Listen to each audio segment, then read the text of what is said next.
Nós daremos continuidade aos trabalhos, apresentando o 7º painel, já iniciando o 7º painel. Antes, porém, de iniciarmos as nossas atividades, nós gostaríamos de lembrá-los que você pode ganhar um livro da série DP Saraiva, basta postar uma foto nas redes sociais, hashtag XIX Congresso Constitucional. Poste lá no Instagram, no Facebook, no Twitter. E eu gostaria de saber se está conosco aqui o Ângelo Gamba Prata de Carvalho. Está conosco?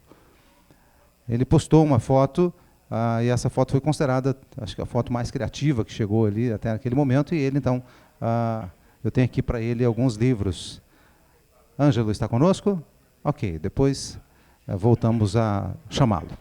Ok, dando sequência então aos trabalhos, declaramos abertos os trabalhos do 7º painel, cujo tema cenários sobre governança, regulação e internet. Gostaria de anunciar os conferencistas que compõem esta mesa, convidando para que tome lugar, por gentileza, à mesa o presidente da Agência Nacional de Telecomunicações, da Anatel, por favor, Sr. Juarez Quadros, por gentileza, queira tomar o seu lugar à mesa.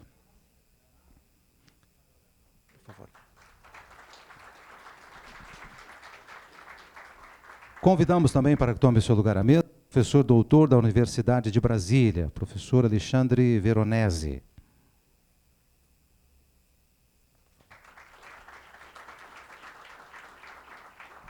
Convidamos também o pesquisador do Centro de Tecnologia e Sociedade da FGV Direito Rio, CTS. Por favor, Lucas Belli.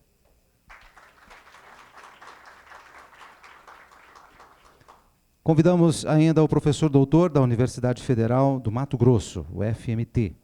Por gentileza, professor Valério Mazzuoli. E convidamos para presidir os trabalhos desta mesa, por favor, Sérgio Alves Júnior, coordenador do Centro de Direito, Internet e Sociedade aqui do IDP. Você diz. Por favor, Sérgio.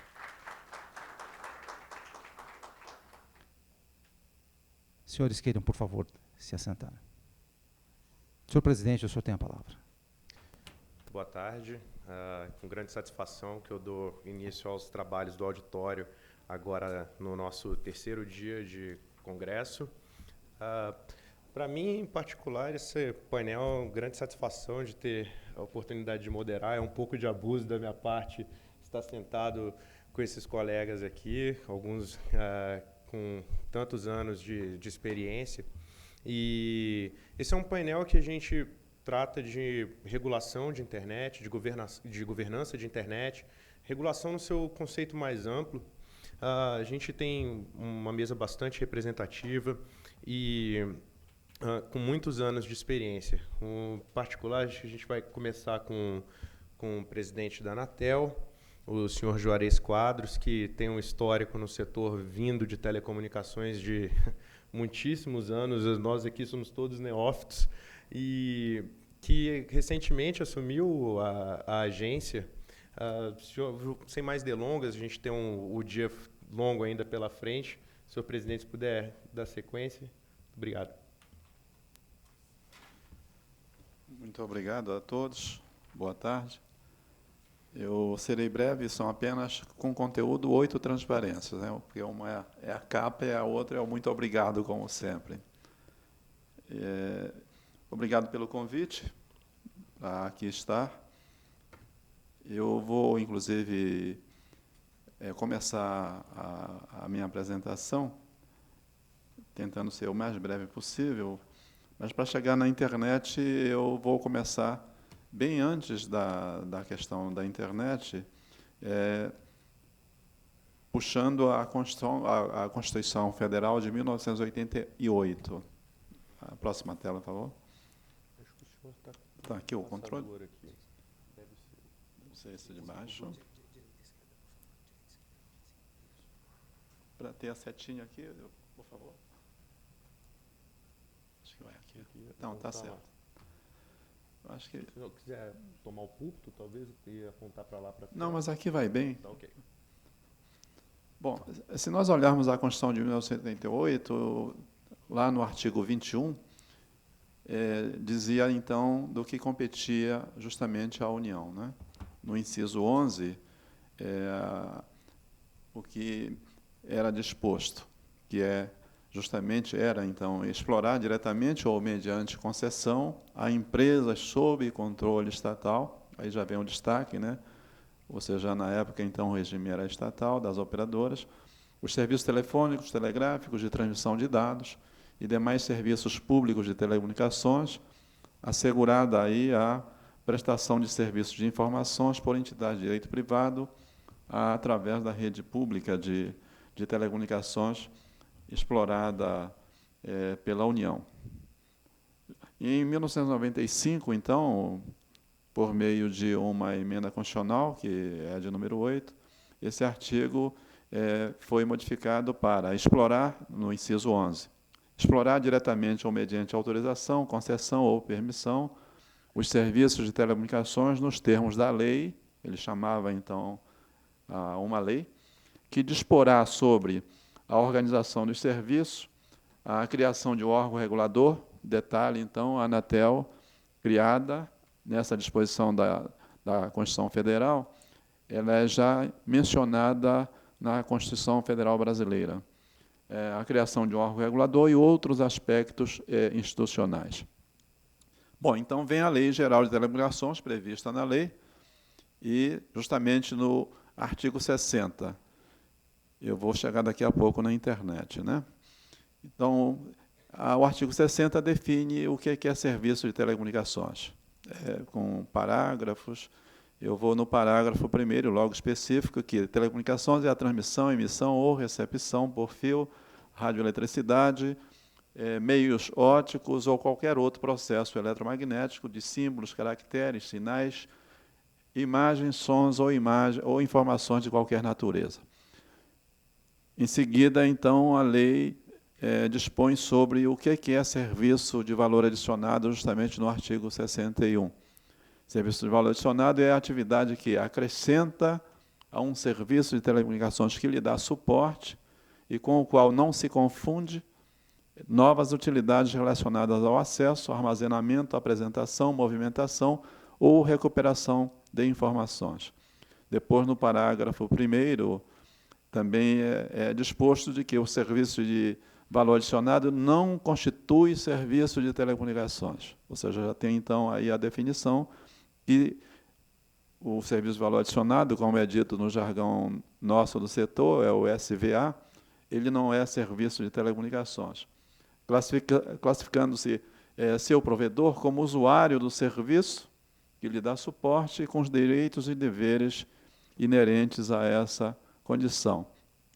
Vem, então, um reforço no parágrafo 2º de que é assegurado aos interessados o uso das redes de serviços de telecomunicações para a prestação de serviço de valor adicionado, cabendo à agência, para assegurar esse direito, regular os condicionamentos, assim como o relacionamento entre aqueles e as prestadoras de serviços de telecomunicações. Aqui eu faço um destaque.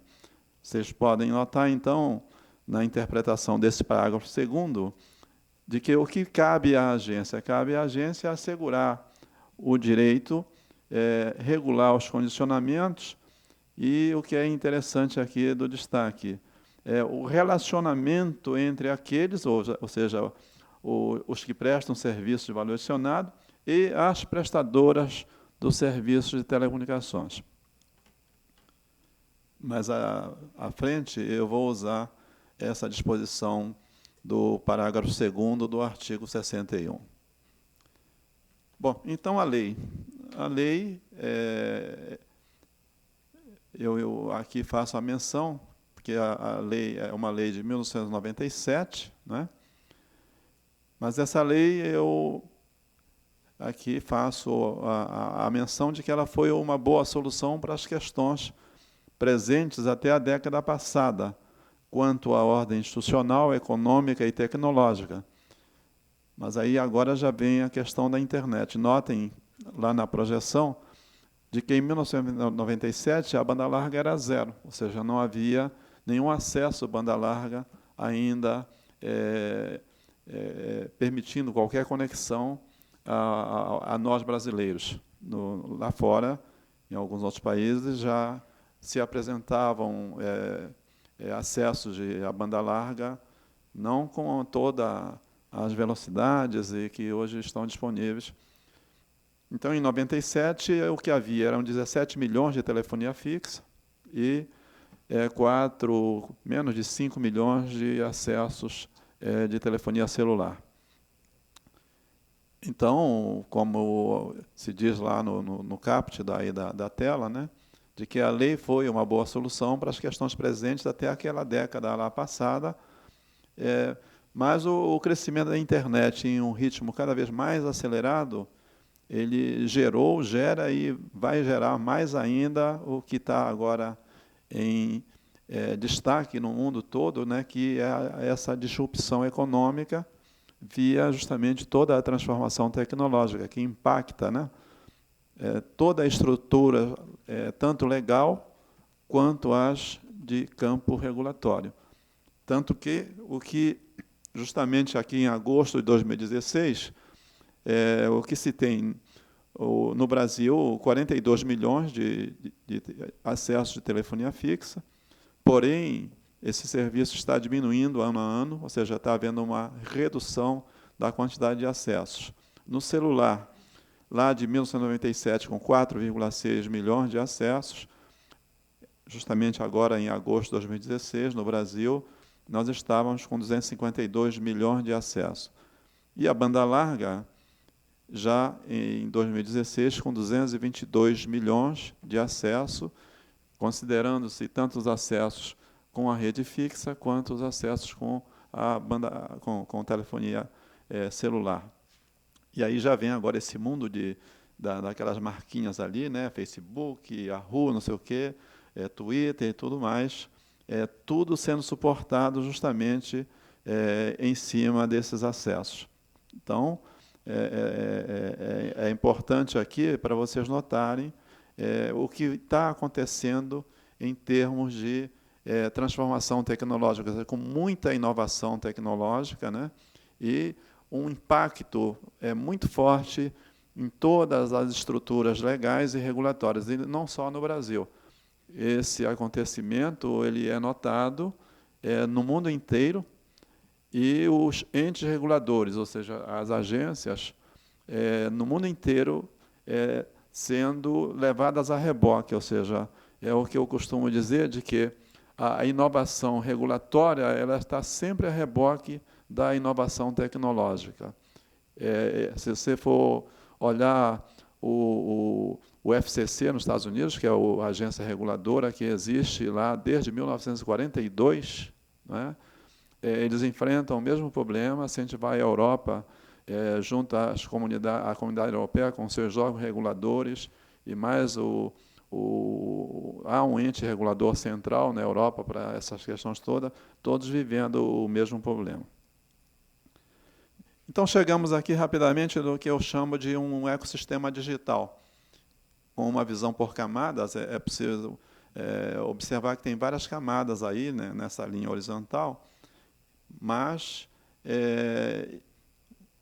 com uma convergência total tecnológica, né, seja na horizontal, quando se colocam essas camadas, seja na vertical, e essa convergência cria um ambiente de multisserviços, e o processo de inovação ele ocorre, então, nas camadas todas, seja você olhando numa condição horizontal ou numa condição vertical. Há uma integração, então, dentro dessa condição vertical ou horizontal, de todas as camadas, favorecendo uma diversidade de atores, de players, né, a toda a ordem. Isso é mundial, esse cenário, né, esse ecossistema, que se chama de ecossistema digital ou mundo digital, de tal forma que chega aqui numa condição que aí sim agora eu vou dar ênfase à questão justamente dos aplicativos via a internet. Então, nessa figura aí, usando a teoria dos conjuntos lá da matemática, né, então nós temos o conjunto das telcos, né, e os conjuntos o conjunto das OTTs, que em inglês é o over the top, ou traduzindo ao pé da letra, é sobre a rede, né? O BEREC, que está citado aqui, é o organismo de reguladores europeus das comunicações, que está muito atuante nessa questão. Eu considero, inclusive, que a atuação dos reguladores europeus está, inclusive, num nível de muito mais dedicação, de muito mais atenção do que as agências reguladoras americanas, considerando dos Estados Unidos, do México, que tem também uma agência lá muito interessante, ou aqui também conosco, a Anatel, aqui no Brasil. Então, se nós aqui fôssemos fazer a interseção dos conjuntos, né, para poder chegar nessa figura que está aí projetada, a gente pode aqui verificar as OTTs no nível 0, né, dando como exemplo, por exemplo, o Skype. A OTT, no caso mencionado, ela está dentro de justamente da região de interseção dos dois conjuntos, ou seja, tanto de telcos quanto de OTTs, né? Na periferia da interseção, onde tem a OTT de nível 1, nós temos aí o que está hoje. Quem que não usa o WhatsApp? Eu uso, né? Aliás, eu tenho ido nos eventos do setor, porque há muita reclamação, né? Mas eu chego lá dizendo, quem que não usa o WhatsApp dos senhores aqui presentes? E eu digo logo, eu uso bastante. E a minha conta baixou muito, né? Hoje está muito pouco o uso de voz na telefonia celular, tanto que há um problema, né, que se comenta muito aqui no Brasil, em função das decisões judiciais, mandando interromper o serviço. Mas o que se pode aqui rapidamente mencionar com relação a esses aplicativos, ao OTT1, no caso específico WhatsApp. Os governos não estão arrecadando tributos, porque esse serviço não é regulado. Os provedores de conteúdo não estão sendo remunerados no uso dos conteúdos que acabam sendo utilizados. Os detentores de rede também não são remunerados pelo uso das redes. E o judiciário não está sendo obedecido nas suas solicitações, né? Mas, aí vem o destaque, o usuário está muito satisfeito, porque ele teve agora a condição de poder usar essa facilidade, né, reduzindo a sua despesa com o uso de serviços de telecomunicações ou até mesmo de internet. E depois vem, dentro do conjunto só de OTTs, justamente o que aí na figura aparece como OTT2, que são serviços, um mais conhecido por nós é o Uber, né? E que está aí, o Uber é mais fácil de regular, tanto que as prefeituras municipais brasileiras, aqui mesmo no Distrito Federal, está havendo regulação. Mas é uma regulação mais simples, né, mais fácil. Como regular a OTT nesse enfoque justamente de WhatsApp? Não é fácil. Isso é algo que, nos países todos onde a coisa está acontecendo, ninguém está conseguindo. Então, está todo mundo analisando, estudando, para ver o que realmente precisaria ser feito. Bom, aí vem, então, o detalhe da regulação, para chegar mais especificamente aqui no tema do painel. Há uma nova... Nós estamos diante de novas fronteiras, não é sequer uma só fronteira, são muitas fronteiras para tratar de como regular esse ambiente todo, que é de ampla competição. O que reclamam os setores, né, dentro desse...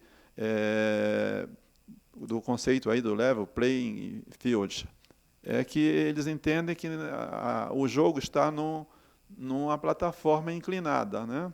E o que eles pedem que fique pelo menos na horizontal para todos. Aí vem a questão das assimetrias ou simetrias que são necessárias nos ambientes de regulação. Tem uma série de variáveis aí a serem consideradas, tais como a proporcionalidade de obrigações, os efeitos estáticos e dinâmicos sobre a competição decorrente da aplicação de obrigações. Como redefinir essa fronteira regulatória? No contexto atual, a competência para regular o limite quanto à interface ou a relação entre os atores, provedores de infraestrutura de redes e telecomunicações e os tais agentes OTTs. Aí é que eu digo, a gente tem que ir lá na tela inicial para ver o que diz lá o artigo 61 no seu parágrafo 2º, ou seja, aqui no Brasil o entendimento é que não tem como regular com a legislação e com a regulação específica, que é o que é permitido, é justamente permitir, facilitar que a rede seja usada por esses detentores desses aplicativos. Então, como desenhar de forma inovadora de assimetria regulatória? Como aumentar a regulamentação dos serviços emergentes ou diminuir a regulamentação dos serviços tradicionais? Não há resposta no momento. Então, ainda falando da regulação, da modulação da atividade regulatória, há que ser garantido toda essa sequência aí de quanto ter ou não ter heterogeneidade da infraestrutura, de grau de competição, aqui no Brasil, principalmente, por ser um país continental, como fazer tudo isso sem observar as particularidades geográficas que requerem uma abordagem regulatória diferenciada, como prever, que é um dos princípios que aqui no Brasil se reclama muito, que é a questão da previsibilidade, como considerar que essas inovações devam ocorrer em todas as camadas. E aí, para resumir, a última tela, para darmos espaço aqui aos companheiros também da mesa, em resumo, o que se vê é que as aplicações sobre a rede, né, são muitas, de toda a ordem, e serão muito mais, né? Por que nos Estados Unidos, essa semana foi anunciada a compra da Time Warner pela segunda maior operadora americana, que é a AT&T, ou a ATT, né? Por 80 bilhões de dólares. É um interesse que, em regime de competitividade, de competição, se eu não posso enfrentar o meu opositor, né, eu compro. Então, está aí. Não está fechada a operação ainda, mas a ATT compraria a Time Warner por 80 bilhões de dólares. Né? Se eu não o venço, eu o compro. Né? Falta ainda os órgãos reguladores americanos autorizarem ou não a operação. Como essa receita ela não é sentida pelos detentores de redes, pelos provedores de conteúdos, pelos estados que não cobram, estão perdendo, não estão recebendo tributos sobre essas explorações, aí vai aparecer a questão da necessidade de investimento em infraestrutura do setor de telecom, que são os detentores de rede, para poder dispor de rede compatível para o tráfego, porque está diminuindo voz, está diminuindo o tráfego de voz tanto na telefonia fixa quanto na celular, mas a necessidade de rede, em função do tráfego demandado, principalmente pelo uso desses aplicativos, essa demanda ela cresce, e com riscos, inclusive, de não atender o tráfego gerado. Então, há necessidade de investimentos, seja em fibras óticas, seja em satélites, e toda a infraestrutura que permita dar vazão a esse tráfego. Em função dessa questão de investir e não ter receita, há uma queda na taxa de retorno do investimento. E aí todos reclamam. E aí vem, eu já soube que hoje pela manhã já teve uma grande discussão aqui, a questão da carga tributária. Que a carga tributária no Brasil, ela extrapola a discussão regulatória de telecom, né? Porque não é a área nossa que regula essa questão. E nem é o próprio governo federal quem tem a maior condição de tratar também de legislação sobre esse aspecto tributário, porque o maior tributo embutido no serviço de telecomunicações, cada uma conta de nós aqui presentes, se nós temos uma conta média de R$100, aqui no Brasil, R$43, ou seja, 43% é tributo, cujo tributo maior é o Imposto de Circulação de Mercadorias e Serviços, que é o ICMS, que os estados é quem tem a competência constitucional de regular. Então, tem estado que cobra, o menor patamar é 25% e o maior é 35%. Brasília, onde nós moramos, eu entendo que muitos dos aqui presentes são residentes aqui em Brasília, recentemente o governo do Distrito Federal aumentou o ICMS de 25% para 27%. Mas tem estados brasileiros, tipo Rondônia, que é a maior taxa brasileira, de 38%. E aí, para nós que sabemos fazer conta, né, essa taxa ainda é de juros não no critério de aplicação direta de 25%, porque tem o critério de calcular juro, que é o por fora, porque tem o por fora e o por dentro. Então, no caso, o ICMS, aqui nos estados que tem, por exemplo, o Rio Grande do Sul, 25%, mas como o cálculo é feito pela regra de juros que permite, e assim está na disposição legal de cada estado, dá 33% os 25%. Então, quem cobra 35% é muito mais que 35%.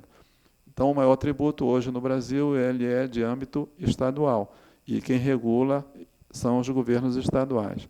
Então, a carga tributária entra nesse contexto, em resumo, porém, ela está fora do ambiente de discussão regulatória a nível federal.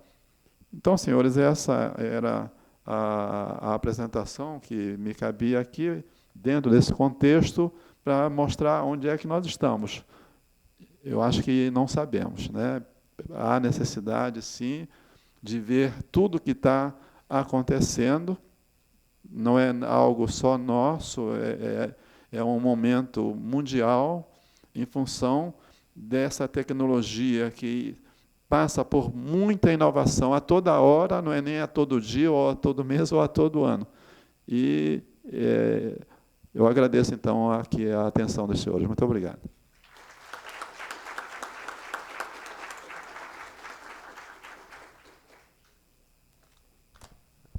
Presidente Quadros, agradeço bastante a participação do senhor.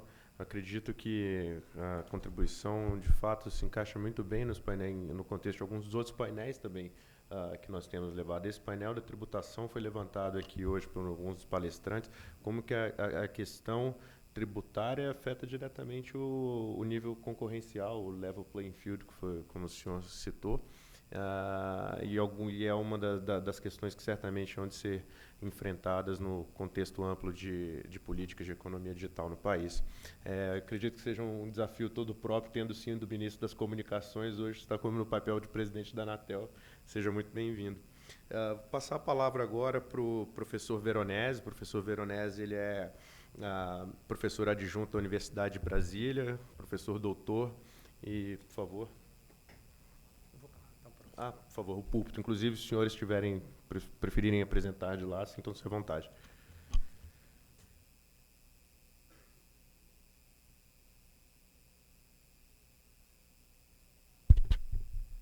Boa tarde a todos. Queria, primeiramente, na verdade, avisar que eu vim para o púlpito sob demanda do presidente dessa sessão, o professor Sérgio Alves, que disse que eu tinha que vir para cá. Eu, obedientemente, né, segui a determinação do presidente, não da Anatel, do presidente, né, desse painel. Queria agradecer muito à professora Laura Schertel pelo convite, que também trabalha no CEDIS daqui do IDP, junto com o professor Sérgio, ao professor doutor Juarez Quadros, presidente da Anatel, hoje, ex-ministro, também colaborador, né, do GETEL e do Núcleo de Direito Setorial Regulatório, lá, que é dirigido pelo Márcio Ório, professor da Universidade de Brasília, e o professor Luca e o professor Valério, que são os outros dois colegas nessa mesa. Eu não preparei uma apresentação, até porque, né, eu ontem estava num evento sobre inovação tecnológica organizado pelos colegas da Federal de Minas Gerais, e eu já imaginava que eu ia acabar falando mais ou menos da mesma, né, do mesmo tema, ou seja, de internet e inovação tecnológica, com atenção para o quadro brasileiro. Eu acho que, na verdade, o quadro traçado pelo Dr. Juarez, ele é bom porque ele nos mostra como a infraestrutura de telecomunicações no Brasil, ela sofre, né? Eu não vou dizer que ela sofreu, porque ela continua sofrendo, ela sofre uma pressão com base em novas demandas sociais. Quando eu estava aqui fazendo o meu roteiro para a apresentação, o Sérgio olhou, né, de soslaio o meu rascunho e viu que eu escrevi Quarta Revolução Industrial como um contexto para a gente começar a pensar esse problema. Nesse ano, né, as discussões sobre, né, reorganização produtiva no mundo, né, elas estão muito baseadas nesse conceito, e Davos, se eu não me engano, eles discutiram isso também, ou seja, né, a gente está vivendo uma alteração radical na usabilidade que nos impacta no cotidiano, né, todos nós sentimos isso, né, das maneiras pelas quais as sociedades utilizam, né, essas infraestruturas de redes, né. Não só para telefonia, ou seja, não para aquela nossa comunicação básica, mas para coisas absolutamente impensadas, né? Ou seja, né, para coordenar plataformas de chão de fábrica à distância, para fiscalizar determinados patrimônios, por exemplo, às vezes até, né, para você tomar conta da sua casa à distância, né? Ou seja, a gente tem todo um contexto, atual, né, de radicalização da necessidade de uso dessas plataformas. E que conecta, na verdade, a minha fala ontem na Federal de Minas Gerais e que eu acho que é importante da gente pensar para cá. Eu acho que, na verdade, o meu ponto central é algo, no início da minha carreira, foi no Conselho Nacional de Desenvolvimento Científico e Tecnológico e depois, né, no Ministério da Ciência e Tecnologia. Eu tenho uma trajetória e tenho um apreço muito grande para essa questão do desenvolvimento científico e tecnológico e de como, na verdade, o país, né, depende disso, né? Ou seja, se já era algo que era pensado pelos fundadores, né, do CNPq, lá no final da década de 40, no início da década de 50, 1949, foram os primeiros momentos para a fundação do Centro Brasileiro de Pesquisas Físicas, né, por pessoas que a gente conhece por conta do currículo Lattes, né, currículo Lattes, mas que, na verdade, não só um sobrenome, tem um primeiro nome, né, o César Lattes, né, e o professor José Leite Lopes, também físico, fundador, né, dessas instituições. A gente fez alguma coisa que, por exemplo, não existe nos demais países da América Latina, que é ter uma infraestrutura para o desenvolvimento tecnológico desde esse momento. Se vocês forem na Argentina, no Chile, na Colômbia, vocês vão ver que esses países não têm algo parecido com o CNPq, que outorga bolsas, outorga fomento, ou seja, que tem um sistema de suporte ao desenvolvimento científico e tecnológico. Mesmo alguns países, né, desenvolvidos também não têm sistemas como a gente construiu no Brasil. Isso, na verdade, é uma conquista, né, essa construção no século XX é uma conquista, né, que foi muito importante para o desenvolvimento do nosso país, e eu diria mais ainda, que é uma conquista civilizacional. Esse conceito de quarta revolução industrial, né, ele se baseia em dois grandes, né, motivos, ou seja, em dois grandes diagnósticos, de que a gente vai ter um incremento radical da automatização. Quem utiliza redes sociais, Facebook, Instagram, né, esses sistemas, eles já são permeados por uma automatização, ou seja, eles são permeados por robôs que fazem fiscalização de conteúdo, gerem conteúdo, né? Ou seja, a automatização ela é menos perceptível, né, em produtos feitos pelo Boston Dynamics, né, que vocês procurarem na internet vocês vão ver os robozinhos, né, que são até um pouco assustadores se vocês pensarem na multiplicidade, né, de desenvolvimentos técnicos que a gente pode ter em relação à automatização, mas a automatização ela também pode, e já vem ocorrendo, a partir de, né, ditos robôs, mas que são, na verdade, programas de computador, que gerem vírus, podem servir desde tem uso desde para uma fiscalização quanto para, inclusive, em guerra tecnológica, electronic warfare, enfim, em várias outras aplicações. Então, um dos usos que a gente vai ter, ou uma das percepções que se tem acerca da quarta revolução industrial é a radicalização dessas automatizações que já existem e que elas vão cada vez mais se desenvolver. E o outro elemento é da conectividade cada vez maior, entre os produtos, não mais só entre pessoas, mas entre pessoas e esses robôs automatizados. Ou seja, os nossos equipamentos vão conversar entre si, eles já fazem isso, mas isso vai se radicalizar, no sentido de a gente ter fábricas que funcionam de forma automatizada, são fiscalizadas e geridas de maneira remota. Ou seja, as coisas elas vão começar a adotar, a funcionar de uma forma diferente, ou seja, com base em hiperconectividade. Por que eu estou dando esse contexto? Porque a gente tem que pensar nesses desafios em relação ao nosso atraso relativo. Ou seja, o Brasil precisa pensar em políticas públicas, necessariamente, para lidar com esse cenário para os próximos 10, 15, 20 anos. Num horizonte de tempo no qual nós já saímos num atraso tecnológico. Ou seja, o desenvolvimento social brasileiro, e por que não dizer, o nosso desenvolvimento tecnológico, ele já é defasado em, digamos assim, em décadas. E qual é a provocação que eu queria trazer, na verdade, para esse debate? Normalmente a gente fala de regulação pensando sempre ou na perspectiva do mercado ou como, na verdade, o Estado tem que reagir, digamos assim, ao mercado. Ou seja, como, na verdade, as nossas instituições estatais, a Anatel, os ministérios, elas vão reagir a, por exemplo, produtos novos ou novas aplicações, como, na verdade, as municipalidades vão regular o Uber, etc., etc. E a gente esquece de uma outra dinâmica de regulação, e que é muito importante na literatura, que é a intervenção da própria sociedade. Ou seja, como, na verdade, as pessoas vão poder, ou nós, vamos poder nos organizar para, enfim, ter alguma participação, alguma interveniência nesse processo regulatório, seja na chave econômica, seja na chave social.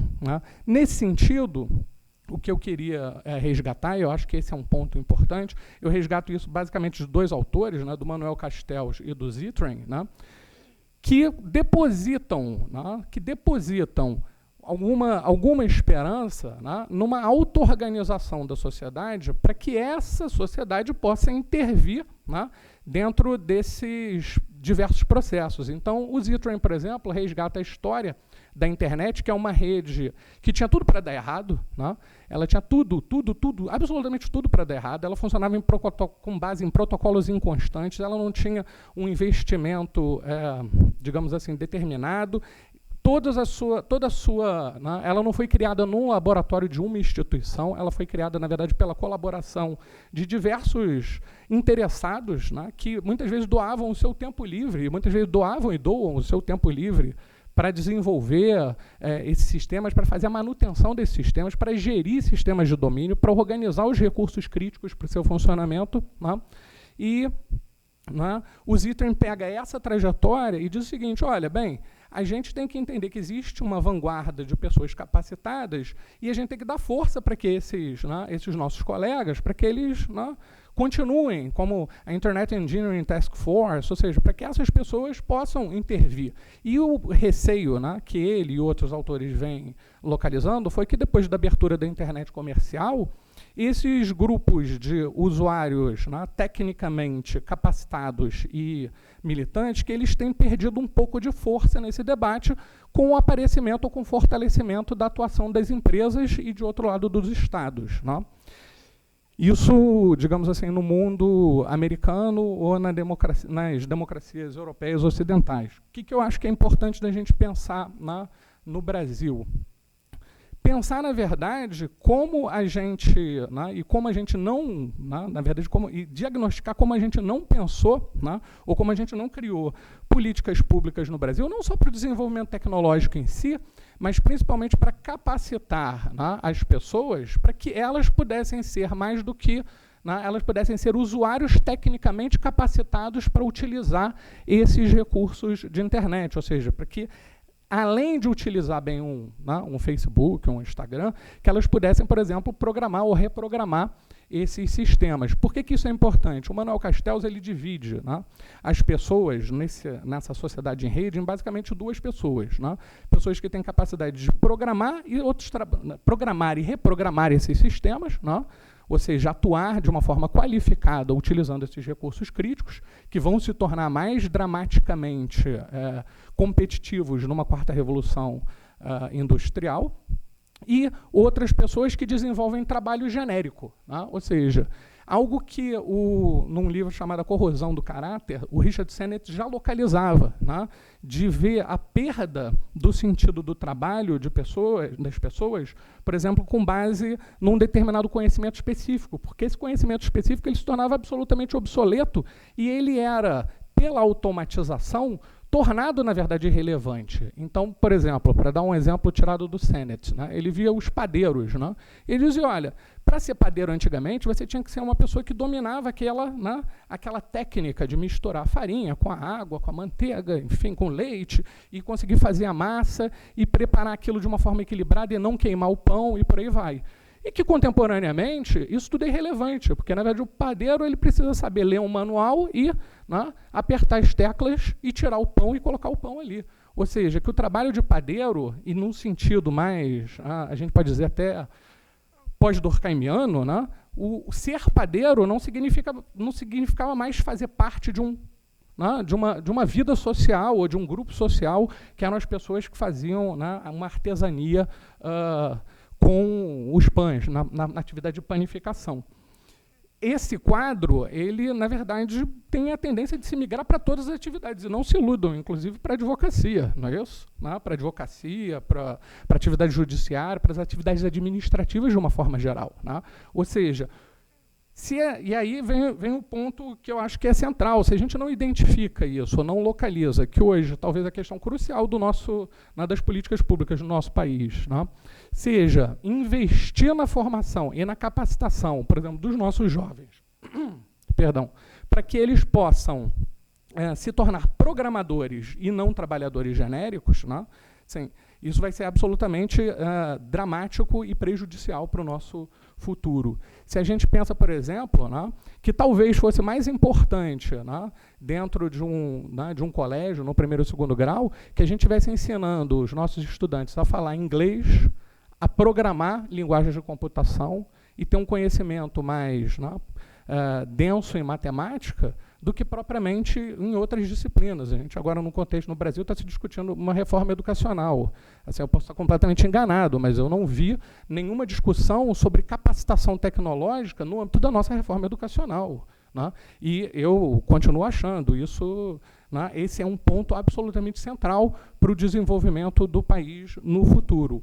O outro elemento é como a gente vai criar, né, um fomento não só para o desenvolvimento de tecnologias, ou seja, né, para que a gente possa replicar tecnologias e desenvolver redes, mas principalmente que a gente possa tornar-se, né, também um país que tem alguma dimensão de produção de equipamentos, não só de software, mas também de hardware, também de automação, ou seja, de fomentar, ter uma política de fomento industrial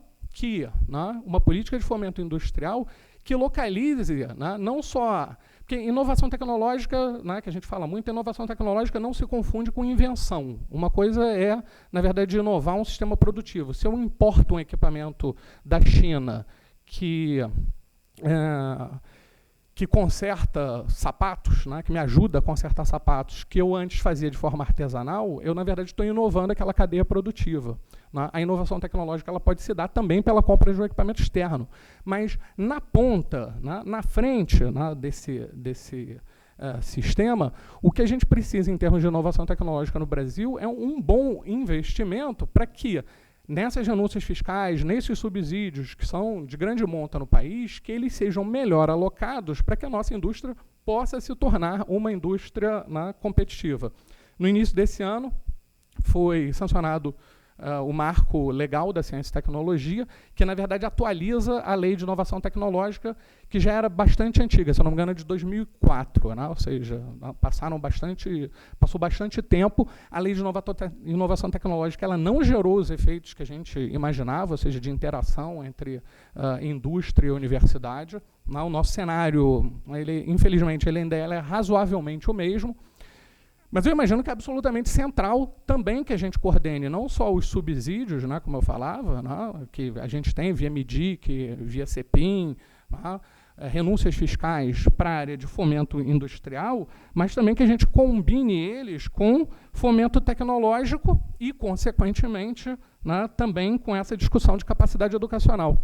Então, assim, para tentar dar um fecho, né, e, na verdade, a minha provocação, né, acho que seria, e isso até é importante da gente pensar, porque muitas vezes a gente fica olhando para a Anatel, para o Ministério, enfim, para o Estado brasileiro, em busca de respostas que, na verdade, deveriam estar em parte na sociedade, em parte no mercado. Ou seja, se a gente tiver políticas públicas que permitam o fortalecimento de um setor industrial, digamos assim, mais, de uma utilização mais efetiva desses subsídios e desses fomentos e dessa renúncia fiscal do ponto industrial. Se a gente utilizar o fomento tecnológico que a gente já tem no Brasil, e assim, isso é uma bênção, derivada da luta de várias gerações. Desde a década de 50, a gente construiu um sistema de apoio à ciência e tecnologia no CNPq, CAPES, FINEP.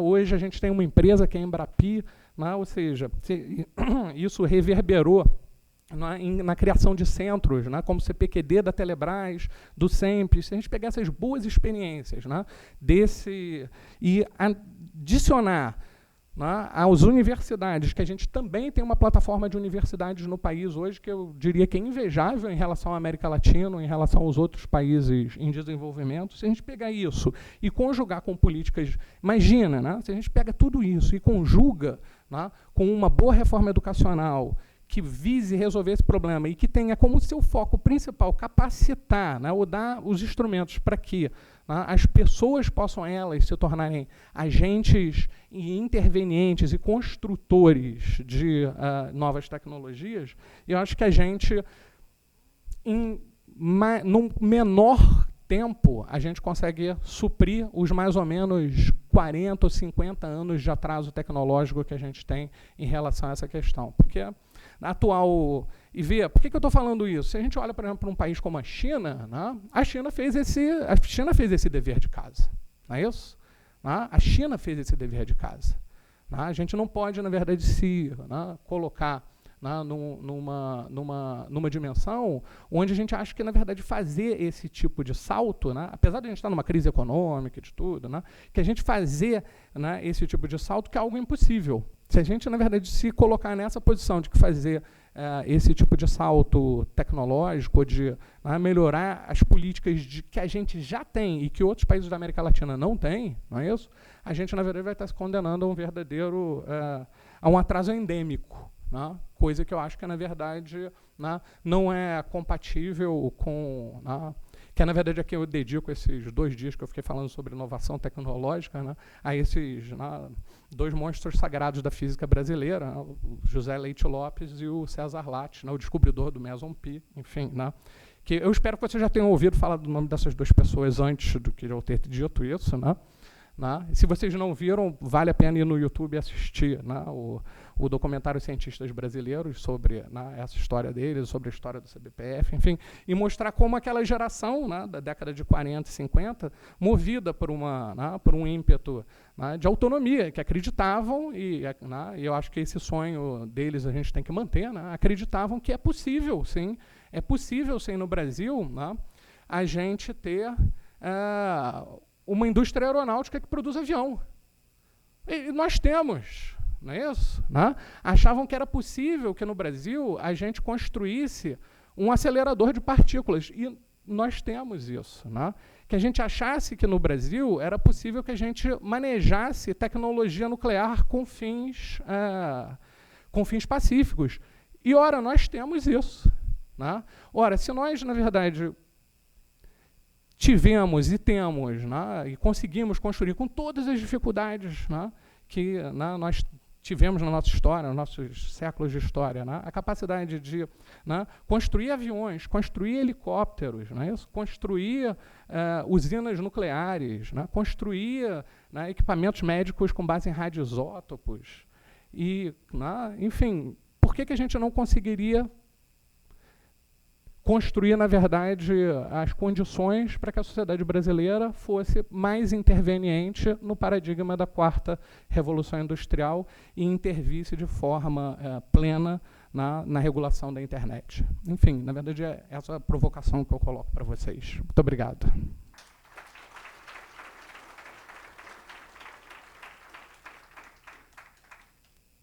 Caro professor Veronese, agradeço bastante a instigante provocação. Acho que painéis como esse, que muitas das vezes a gente toca temas que podem ser maçantes, são sempre bem-vindos, abordagens bastante criativas e amplas para mostrar que, inclusive, algumas dessas questões não estão sendo pensadas só a partir de 2016. E que também o Lattes não é só aquela coisa que a gente odeia atualizar, né? É uma pessoa incrível. Pois é. Eu vou passar agora a palavra ao colega Luca Belli. Ele que é ítalo-carioca, uma pessoa um pesquisador já que há bastante tempo estuda e trabalha essas questões sobre formas diferentes, inovadoras de formulação de políticas públicas, e que acho que a parte de governança de internet é um tema em particular que o Luca domina muito bem. Ele é doutor e pesquisador do CTS da FGV no Rio. Muito obrigado, Sérgio. Queria, em primeiro lugar, parabenizar o IDP pela organização desse evento excelente, e também agradecer pelo convite ao Sérgio e também a Laura Mendes, que convidou. Posso somente pedir o controle, por favor? Então, as slides são em inglês para os participantes internacionais, mas a minha fala vai ser em português. Então, o objetivo da fala é ter uma discussão sobre o policy making colaborativo, ou, na verdade, a normalização colaborativa, e estudar o princípio da interoperabilidade de um ponto de vista técnico e legislativo também, duas dimensões diferentes. Então, o objetivo da minha fala é duplo: uma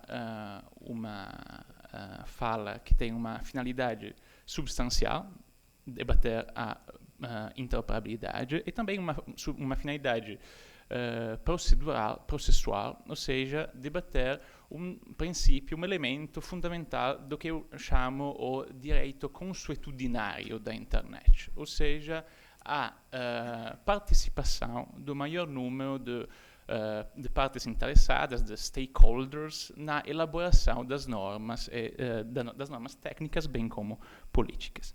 Então, voltando à interoperabilidade, como vocês sabem, com certeza, depois de 2 dias de evento sobre a internet é uma rede de redes interoperáveis.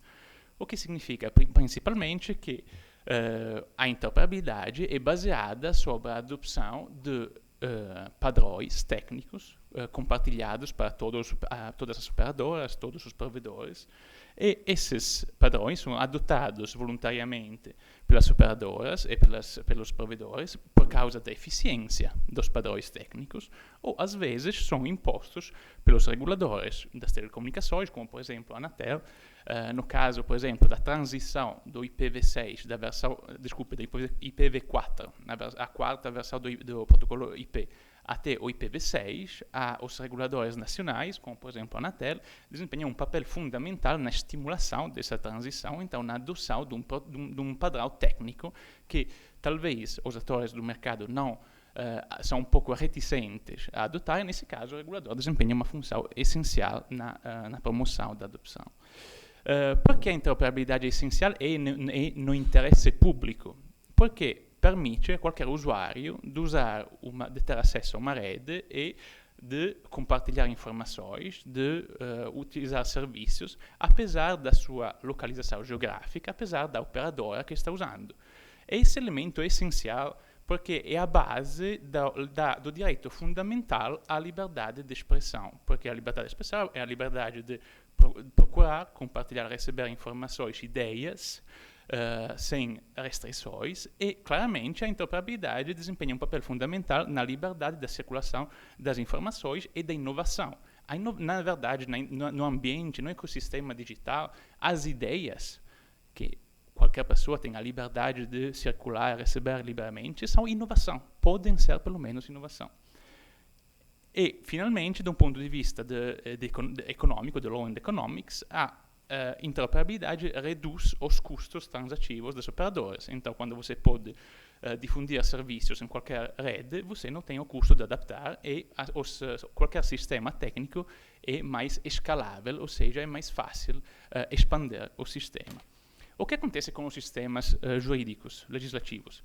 Como você, sendo constitucionalista, sabe muito bem, qualquer sistema legislativo, jurídico, é baseado sobre normas domésticas que geralmente são diferentes de um Estado ao outro. A partir da Paz de Westfália, em 1648, o princípio de cuius regio eius religio, ou seja, qualquer soberano define as regras, no caso da Paz de Westfália, a religião dos seus sujeitos, dos seus cidadãos. Voltando na era da internet, o que significa ter uma discrepância, uma divergência entre sistemas jurídicos e sistemas legislativos. Significa uma falta de interoperabilidade entre sistemas, significa que usuários brasileiros podem ter níveis de proteção dos próprios direitos diferentes dos usuários europeus, dos usuários africanos, e também que os atores do mercado têm obrigações diferentes por causa de regulações diferentes. Então, a primeira pergunta que eu quero colocar hoje é: podem ser também os sistemas jurídicos legislativos interoperáveis? Claro que sim. A gente tem vários exemplos ao nível global e internacional. Por exemplo, o Regulamento Internacional das Telecomunicações, que, sobretudo a versão de 1988, foi essencial pela difusão da internet ao nível global. Há nesse momento uma proposição de acordo entre México e Brasil sobre comércio eletrônico e uma tentativa bilateral de construir uma interoperabilidade legislativa entre dois países. Finalmente, há exemplos mais complexos, como, por exemplo, a União Europeia, no qual uma organização supranacional define diretivas, regulamentos para harmonizar os sistemas legislativos dos 28, talvez 27 com a Brexit, membros, então para determinar uma interoperabilidade legislativa no âmbito da mesma área geográfica. Mas, voltando sempre a esse slide aqui, todos esses exemplos são exemplos de origem governamental, top-down, ou seja, de uma maneira de cima para baixo. A segunda pergunta que eu queria colocar é: será que a gente poderia ter um esforço bottom-up, aberto, colaborativo para estimular a interoperabilidade legislativa, ou seja, não iniciado para governos, mas iniciados para qualquer pessoa, qualquer usuário da internet, como, por exemplo, acontece com a elaboração dos padrões técnicos da internet, que são elaborados pela IETF, a Internet Engineering Task Force, que é o órgão principal, como o professor Veronese colocou antes. E, então, a pergunta é: será que a gente pode conseguir ter um esforço aberto para elaborar padrões abertos que permitam a interoperabilidade legislativa, ou seja, que definam princípios, normas comuns que podem ser adotados voluntariamente para governos, reguladores nacionais, bem como organizações internacionais, e que então podem estimular a compatibilidade dos vários sistemas legislativos por causa de um esforço bottom-up e não top-down. Então, a pergunta consequente é: já existe um fórum, um processo que possa permitir esse tipo de esforço aberto, de baixo para cima e colaborativo? Claro que sim. Existe o Fórum da Governança da Internet das Nações Unidas, um dos principais resultados da Cúpula Mundial sobre a Sociedade da Informação de 2003-2005, cujo mandato é definido pela Agenda de Tunis. E a Agenda de Tunis fala, em primeiro lugar, no artigo 72, que define o mandato do IGF, a que o IGF deve facilitar a troca de ideias, de informações, de boas práticas, e também deve fazer uma plena utilização da consciência das comunidades acadêmicas, científicas e técnicas. Em segundo lugar, o IGF deve encontrar soluções a problemas que podem emergir do uso ou do abuso da internet e, caso seja necessário, caso apropriado, fazer recomendações. Esse é um elemento, eu participo desde 6, 7 anos ao Fórum das Nações Unidas sobre a Governança da Internet, e é um elemento que 99,9% dos participantes não conhecem ou simplesmente ignoram. Ou seja, que o IGF é geralmente considerado como um fórum de discussão, mas o mandato desse órgão é de também elaborar recomendações, caso seja necessário. Então, seria possível implementar no IGF uma maneira participativa, aberta, cooperativa para elaborar padrões, como, por exemplo, acontece na IETF, aquele órgão de elaboração de padrões técnicos que o professor Veronese estava mencionando antes? Claro que sim. Na verdade, na IETF, além de definir os padrões técnicos que definem como a arquitetura da internet funciona, eles já codificaram como os vários grupos de trabalhos podem trabalhar, o modus operandi dele, de maneira aberta e participativa, e também o processo para definir os vários padrões técnicos. O processo é basicamente esse aqui que você pode ver, ou seja, um rascunho é difundido na lista de difusão do grupo específico, sobre um tema específico. Qualquer pessoa pode participar. O rascunho é reelaborado, aprimorado com os comentários dos participantes até o momento no qual é atingido o rough consensus, ou seja, o consenso aproximado. Nesse momento, o rascunho é enviado para o Inter-Engineering Steering Group, que é o grupo onde se reúnem os diretores das áreas temáticas da IETF, que abrem uma last call, a última chamada, no qual toda a comunidade da IETF pode fazer uma última roda de comentários que depois são consolidados. E, quando são consolidados, o padrão técnico é testado para ver se pode funcionar, se é running code, ou seja, se é códigos que funcionam, se pode ser interoperável. E, na verdade, sendo entre constitucionalistas, com certeza deve ter alguém que é especialista em direito americano. Esse processo, esse modus operandi aqui, relembra muitíssimo a procedura do notice and comment, do direito do processo civil americano, ou a seção 553 do APAA, ou seja, o Código do Processo Civil americano. Mas a diferença é que o Notice and Consent Rulemaking é algo de tipicamente governamental, é uma procedura consultativa, participativa, governamental. Esse processo é tipicamente bottom-up, ou seja, ascendente, que pode ser iniciado por qualquer pessoa. Então, quando eu estava trabalhando no meu doutorado há uns anos, eu estava estudando esses elementos e a minha pergunta era: será que esse modus operandi pode ser replicado para construir padrões jurídicos? E, naquele mesmo momento, estava trabalhando também como consultor jurídico para o Conselho da Europa para elaborar uma série de relatórios sobre a neutralidade da rede. Então, a minha ideia, um pouco bizarra, talvez maluca, foi de criar um grupo de trabalho no IGF, que pode ser criado, se chamam coalições dinâmicas, sobre a neutralidade da rede, para permitir a qualquer pessoa do fórum de participar na elaboração de um modelo, de um padrão jurídico. E esse padrão jurídico é uma resposta a um problema que estava acontecendo em vários países, mas, na verdade, na Europa, naquele momento, os europeus tiveram evidências empíricas que estavam acontecendo, ou seja, o bloqueio e a degradação de aplicativos, conteúdos específicos por razões comerciais pelas operadoras. E depois de uma investigação da Comissão Europeia e do BEREC, aquele órgão que o Dr. Quadro estava mencionando antes, o relatório foi difundido e 36% dos usuários móveis e 25% de todos os usuários na Europa eram interessados por esse tipo de restrições ilícitas. Então, uma solução devia ser encontrada. Eu estava trabalhando para o Conselho da Europa e o Conselho da Europa já em 2010 apoiou o princípio da neutralidade da rede, ou seja, o tratamento não discriminatório da internet, do trânsito na internet, e mesmo na declaração, no parágrafo 9, falava da elaboração de um model framework, de um marco regulatório padrão para fornecer indicações sobre qual tipo de técnica de gestão do trânsito na internet podia ser considerada como aceitável e razoável.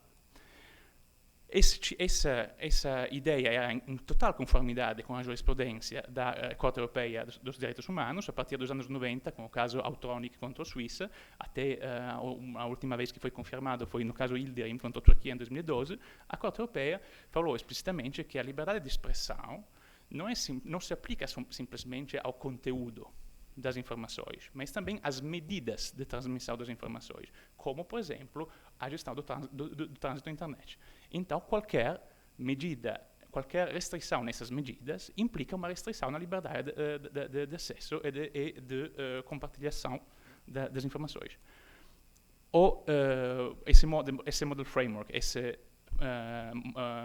marco regulatório padrão foi desenvolvido no curso do ano 2013, foi apresentado no IGF 2013 e é disponível no site do grupo de trabalho networkneutrality.info/sources. Sendo exatamente como os padrões técnicos da IETF, é um padrão aberto. Qualquer pessoa pode usá-lo. Há uma coalição de organizações da sociedade civil global que está usando esse modelo de marco regulatório para fazer lobbying, para pedir leis que possam proteger os direitos humanos globalmente.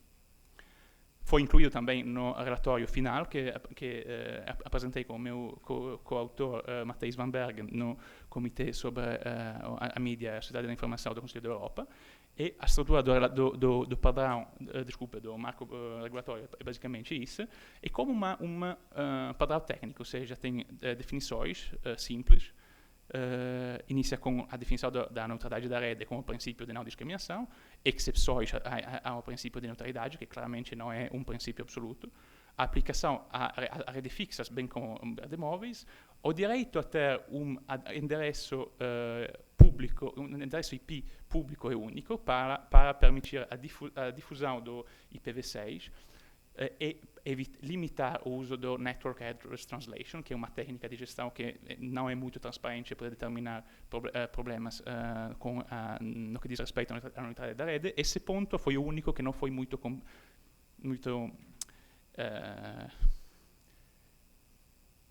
compreendido pelos policymakers europeus, porque eles não têm uma mentalidade tão técnica para entender qual é a repercussão jurídica de um princípio puramente técnico. Depois, a proteção da privacidade, que claramente, porque há medidas de gestão do tráfego, como a Deep Packet Inspection, que tem um profundo impacto na privacidade dos usuários, obrigações de transparência, implementação pelos reguladores nacionais, que desempenham um papel fundamental na fiscalização, e definições.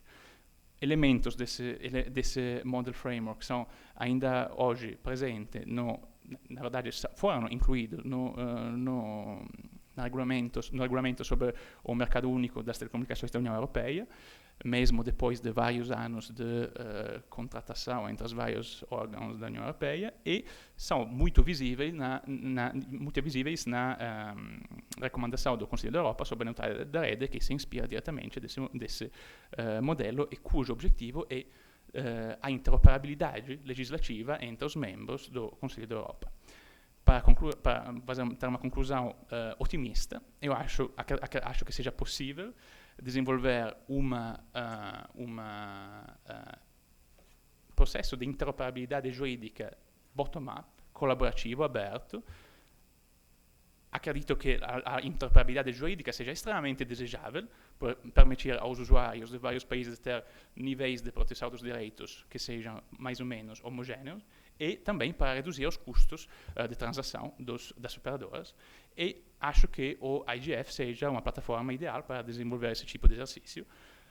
e que os resultados desses tipos de exercício possam ser integrados voluntariamente pelos vários policymakers nacionais ou internacionais.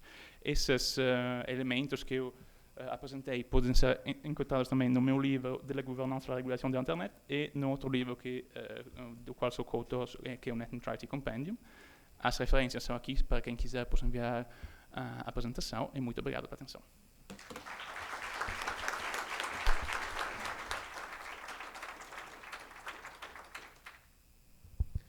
Como disse, o Luca tem pensado algumas formas diferentes de formulação de políticas para alguns desses temas mais candentes no temas em relação à governança e à regulação da internet. Já o conheço há algum tempinho e é um participante assíduo de eventos internacionais pelo mundo todo. É uma grande satisfação de tê-lo aqui conosco. Eu vou passar a palavra agora ao professor Mazzuoli, ele que é pós-doutor e professor na Federal do Mato Grosso.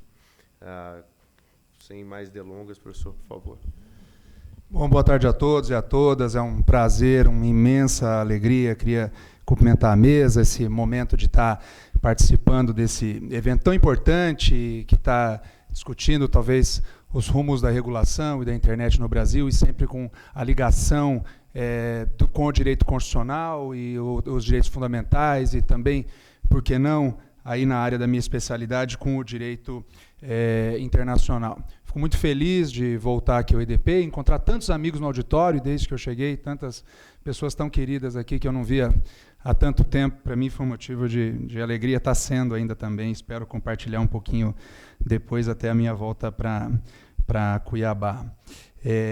Eu vou ser breve, vou usar os 20 minutos que me foram concedidos, e para tocar no tema, dois temas, na verdade. Eu acho que até um deles talvez já tenha sido suscitado ontem, em alguma mesa de debate, que também envolve, de certa maneira, e eu também aqui, e principalmente o Luca também tocou em alguns temas que eu também já tinha preparado para falar, e eu acho que dá para construir um diálogo em cima disso.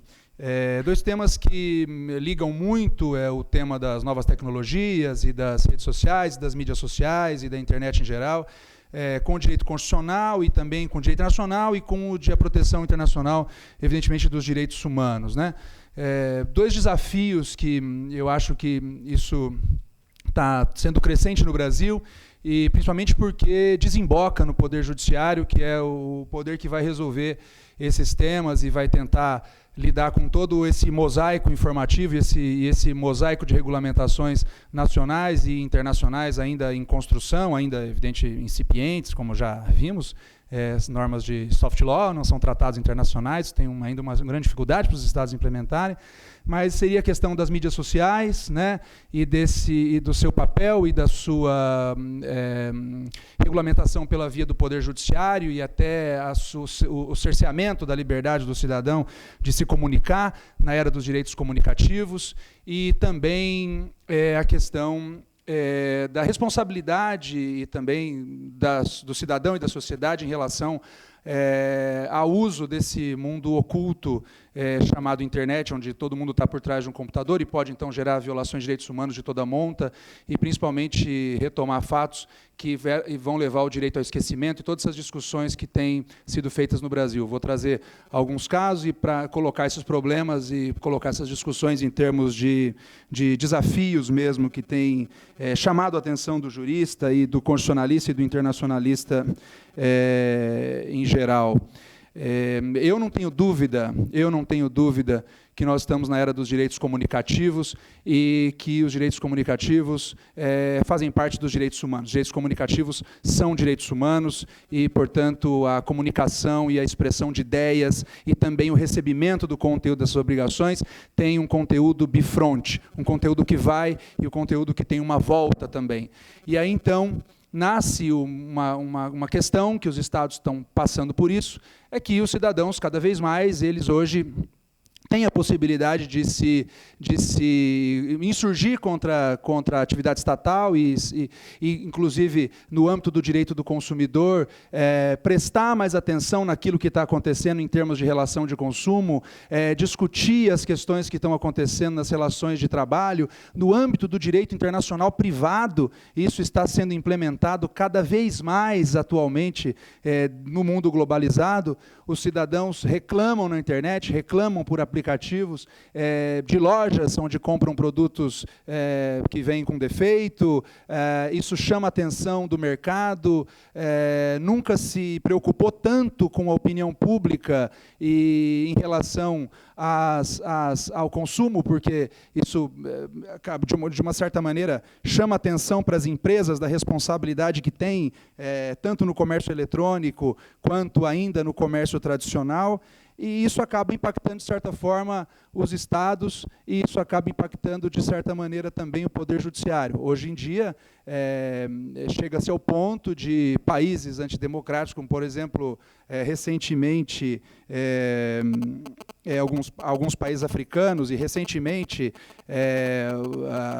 foi o Irã, em 2014, proibiu o uso de funcionalidades comunicativas, proibiu o WhatsApp, proibiu o Instagram, proibiu o Facebook para as pessoas, para homens e mulheres se comunicarem. Quer dizer, em pleno século XXI, o Estado proíbe funcionalidades comunicativas em flagrante violação de direitos comunicativos das pessoas. E aqui já foi tocado também pelo Dr. Juarez, nós estamos passando um problema hoje no Brasil que o judiciário, todos acompanham, vez ou outra, né, alguns juízes têm bloqueado as funcionalidades comunicativas também, têm bloqueado o uso do WhatsApp, e daqui a pouco vai acabar bloqueando tudo. Eu comungo da ideia de que isso é um absurdo do ponto de vista jurídico, para fins de punir uma empresa ou de se instruir uma investigação criminal, cortar a comunicação de milhares de cidadãos brasileiros, ou seja, tirar o direito à comunicação do cidadão brasileiro por uma ordem judicial, e que, felizmente, essas ordens não têm durado mais do que horas e têm sido cassadas pelos tribunais de justiça dos estados ou pelos tribunais superiores brasileiros. Esse é um problema que temos que enfrentar, porque me parece que o Poder Judiciário está extrapolando um pouco o seu poder de controle e influenciando ou impactando na vida de um cidadão que não tem absolutamente relação alguma com aquilo que se busca naquele processo em causa, ou para a garantia da aplicação da lei penal, ou, eventualmente, para garantir uma certa medida de execução. Isso já foi tocado aqui. No Brasil, ainda falta esse tipo de regulamentação. No direito internacional, falta esse tipo de regulamentação. Não há um tratado internacional entre Estados que lidem com esse tema. Isso é difícil de se regulamentar. No âmbito da União Europeia, é um pouco mais desenvolvido a proteção de dados e proteção de privacidade. Há inúmeras diretrizes e diretivas que também tocam com esse tema, principalmente a 9546 do Conselho da Europa, que regula a proteção de dados pessoais, livre circulação de dados, etc. Mas, no fundo, acaba sendo um tema em aberto. E, de tudo o que escutei pouco falar de proteção de direitos fundamentais e de proteção dos direitos humanos. No fundo, creio que a questão deve ser também, evidentemente, ligada ao plano da proteção dos direitos, e especialmente na era da proteção internacional dos direitos humanos.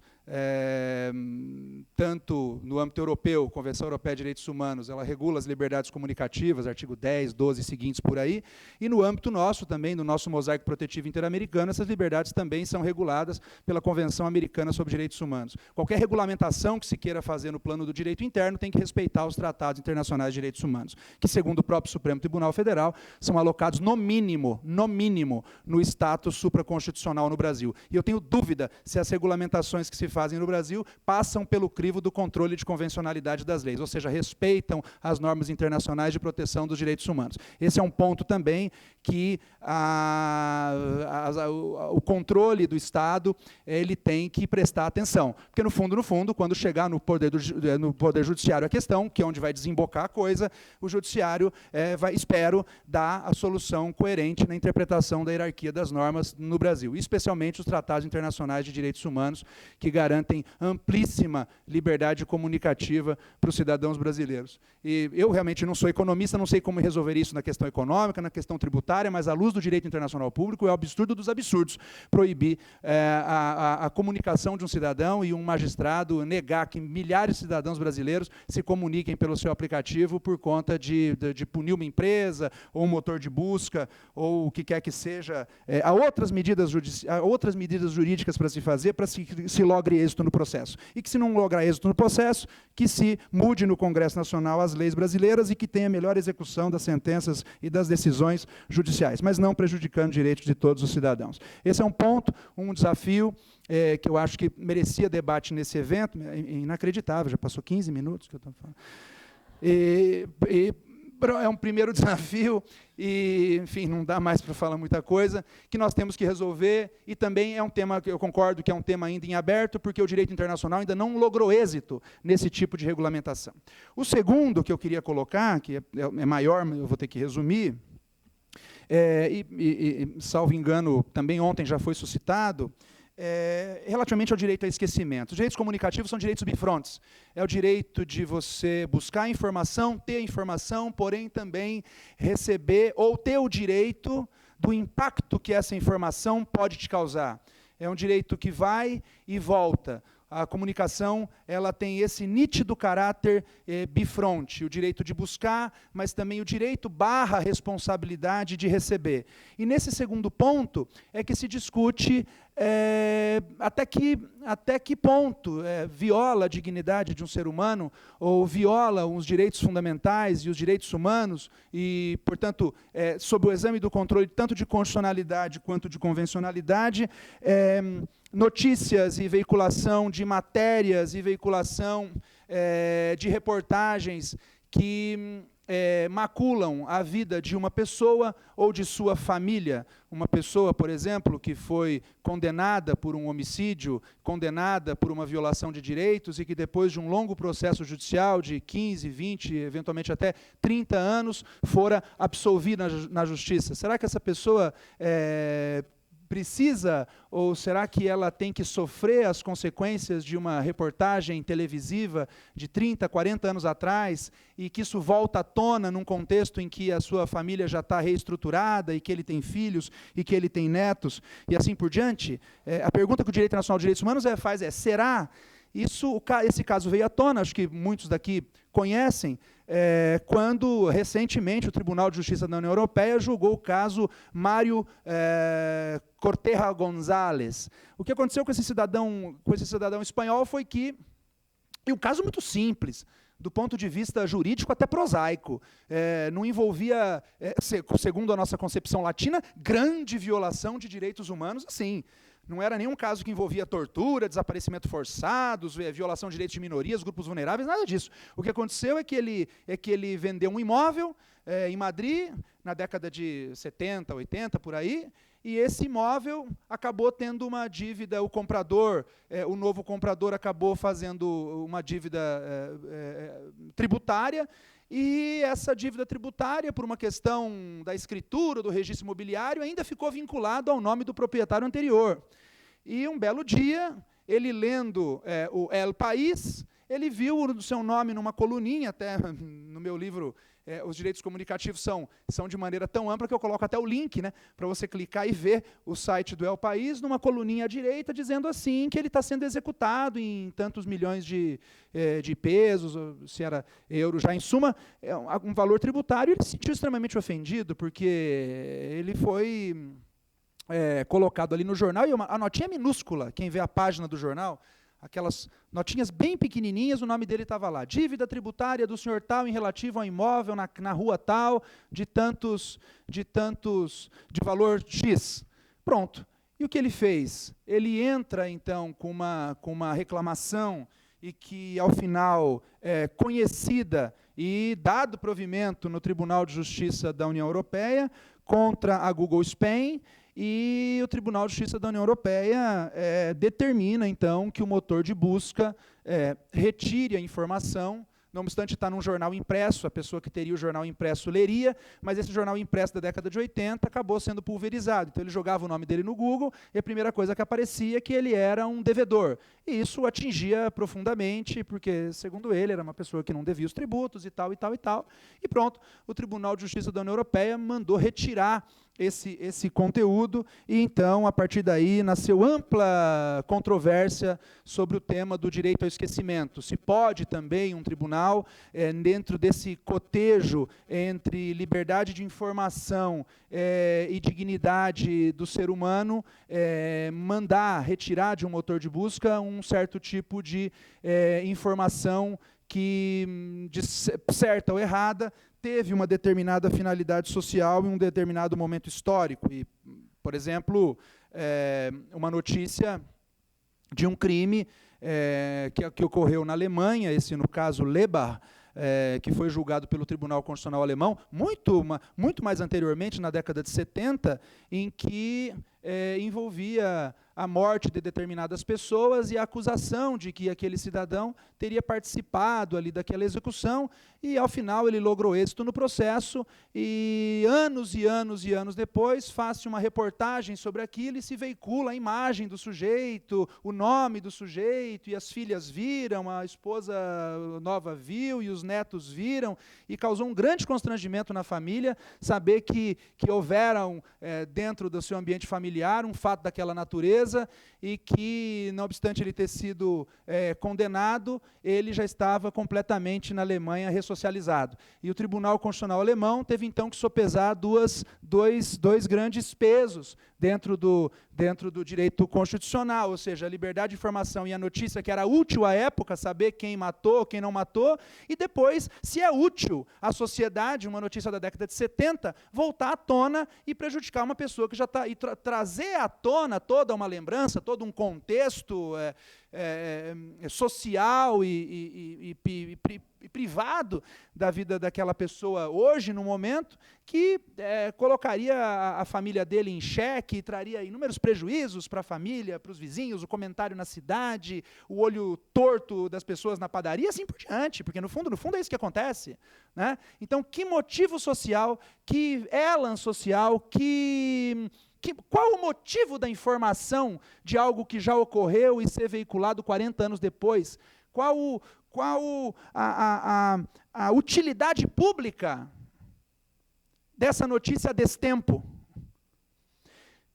E o Tribunal Constitucional Alemão, sopesando isso de uma maneira muito interessante, para não dizer brilhante, muito interessante, entendeu que, embora a informação deva ser respeitada, esse transcurso temporal e esse, na verdade, grande lapso temporal entre o fato e a nova realidade que vivia a pessoa, já cumprida a pena e já ressocializada com a sua vida, com o seu trabalho, com o seu emprego, com a sua nova família, que entre o tempo e o fato do fato e essa nova notícia, o peso seria maior para a dignidade do indivíduo e estaria, então, a justificar a prevalência do direito individual em detrimento da utilidade pública da notícia. Um precedente da década de 70 que também influencia na decisão recente do Tribunal de Justiça da União Europeia. E no Brasil,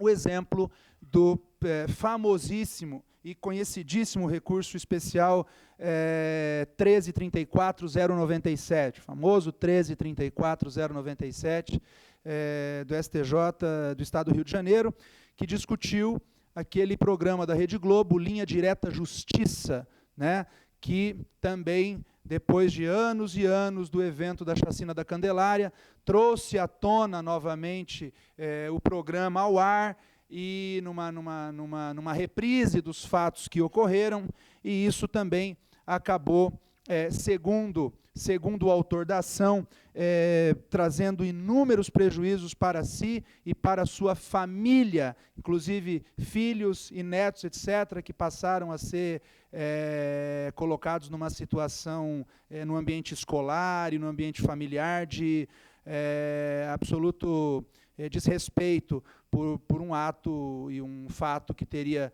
acontecido há anos e anos atrás por um membro, e de que participara, portanto, um membro da sua família. E o STJ também, na mesma linha, entendeu que viola a dignidade humana a perpetuação da notícia, né? E que essa notícia ofensiva à pessoa, portanto, estaria no âmbito do mosaico protetivo tanto do direito internacional público, especialmente a Convenção Americana sobre Direitos Humanos e todos os tratados de direitos humanos dos quais o Brasil é parte, que, como já disse, no mínimo valem mais do que as leis internas no Brasil, sempre sob a perspectiva do princípio promne, e também das leis brasileiras e do ordenamento jurídico brasileiro, especialmente da proteção da dignidade humana. Então, cedeu o direito à informação também no Superior Tribunal de Justiça, cedeu ante o direito à informação e às liberdades comunicativas. São questões interessantes que estão sendo debatidas, portanto, no plano tanto do direito internacional público e tanto no direito comparado, como Alemanha e Brasil, e que talvez a última palavra, que vai ser agora, recentemente, dada pelo Supremo Tribunal Federal, não sabe quando isso vai vir à pauta, eu estou acompanhando aí para... Imagina-se que talvez esse ano ainda possa vir a pauta do Supremo, ou no mais tardar até o primeiro semestre do ano que vem, e vamos ver o que a nossa Suprema Corte vai decidir. Mas, em suma, já extrapolado o meu tempo, são dois desafios aí para o direito constitucional, que envolvem as liberdades comunicativas e os direitos dos cidadãos, que nós, no Brasil, precisamos, de certa maneira, resolver. Queria agradecer mais uma vez a oportunidade de participar aqui e me colocar à disposição, e agradecer ao IDP e ao ministro Gilmar Mendes e Laura por esse convite que me fizeram, que eu fiquei muito feliz. Estava em Natal dando aula no mestrado ontem, fiquei uma semana, e hoje seria o meu último dia de aula. Então, eu matei a aula lá, e a Universidade Federal entendeu para estar aqui de anima e cuore com vocês. Muito obrigado.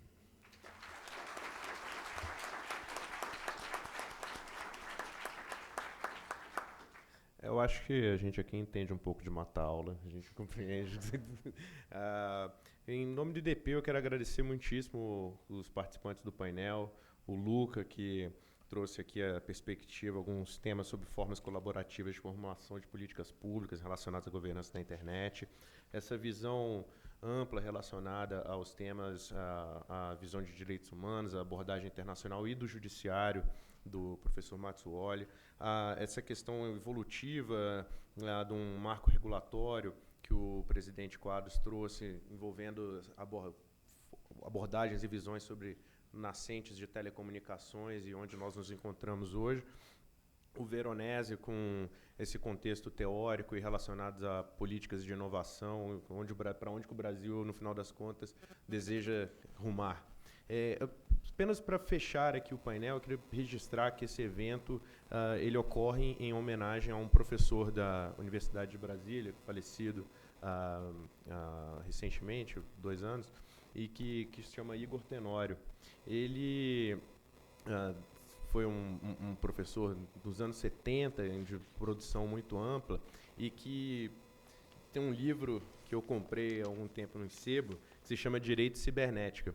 Ele tem uma dedicatória, ele estudou várias questões relacionadas à computação, e eu acho muito interessante isso, porque a gente, a maior parte das vezes, acha que os temas que a gente está trazendo estão nascendo hoje, é o que está na capa do jornal, e não só esse livro aqui, como todo um movimento chamado Informática Jurídica, talvez se os colegas de estudo, de pesquisa que tenham interesse, vale a pena buscar. Isso nasce em Itália, por aí, mas a USP também tem vários professores que participaram disso nos anos 70. E eu vou deixar aqui só uma nota em relação à dedicatória que ele faz no livro, que ele fala assim: aos juristas que se inquietam com os problemas do progresso tecnológico, aos programadores e operadores dos computadores, aos educadores e aos jovens que viverão a era da cibernética. Isso é 1970, o UNB. Aí ele fala que o livro todo desenvolvido utilizando o computador da Universidade de Brasília. Então, muito legal.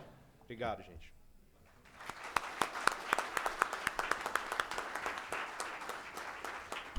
Ok, concluímos desta maneira, então, mais esse painel. Agradecemos aos nossos nobres conferencistas. Nós teremos agora um intervalo de 15 minutos. Isso para um coffee break. Retornaremos, então, em 15 minutinhos para a nossa última sessão de hoje.